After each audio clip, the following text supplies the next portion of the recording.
হচ্ছে তুমি একটা পরী, এখনই উড়ে যাবা। আমি উড়ে গেলেও কোনো সমস্যা নেই। আমি উড়ে গেলে তুমি আমাকে ধরে নামাই নিয়ে আসবা।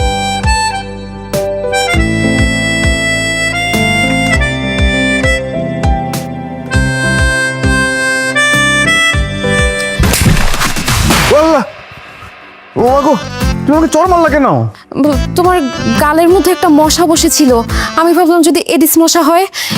এখন তো ডেঙ্গুর উপদ্রব যে এরকম বাড়ছে, তোমার যদি আবার ডেঙ্গু জ্বর হয়ে যায়, এর জন্য থাপ্পড় মারছিলাম। কিন্তু তুমি কি ব্যথা পাইছো? তুমি ঠিক আছো?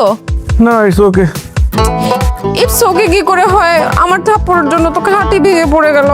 আচ্ছা, যা হওয়ার হয়ে গেছে, বাদ দাও। ও মাই গড! আচ্ছা, আমি আব্বুকে কল করে বলি যে আমাদের খাটটা ভেঙে গেছে, যেন নতুন একটা খাট পাঠায়। আরে পাগল নাকি? এই বাসরাতে খাট ভেঙে গেছে, এটা কি তোমার বাবাকে বলবা? কি ভাববে উনি? কি ভাববে? কোনো দরকার নেই।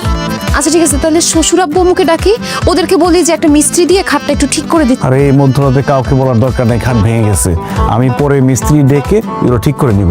এখন কাউকে বলতে গেলে একটা কেলেঙ্কারি হয়ে যাবে। চলো, আমরা কোথায় শুবো আজকে? কোথায় ঘুমাবো? এখানে তো ঘুমানোর কোনো অবস্থা নাই এখন।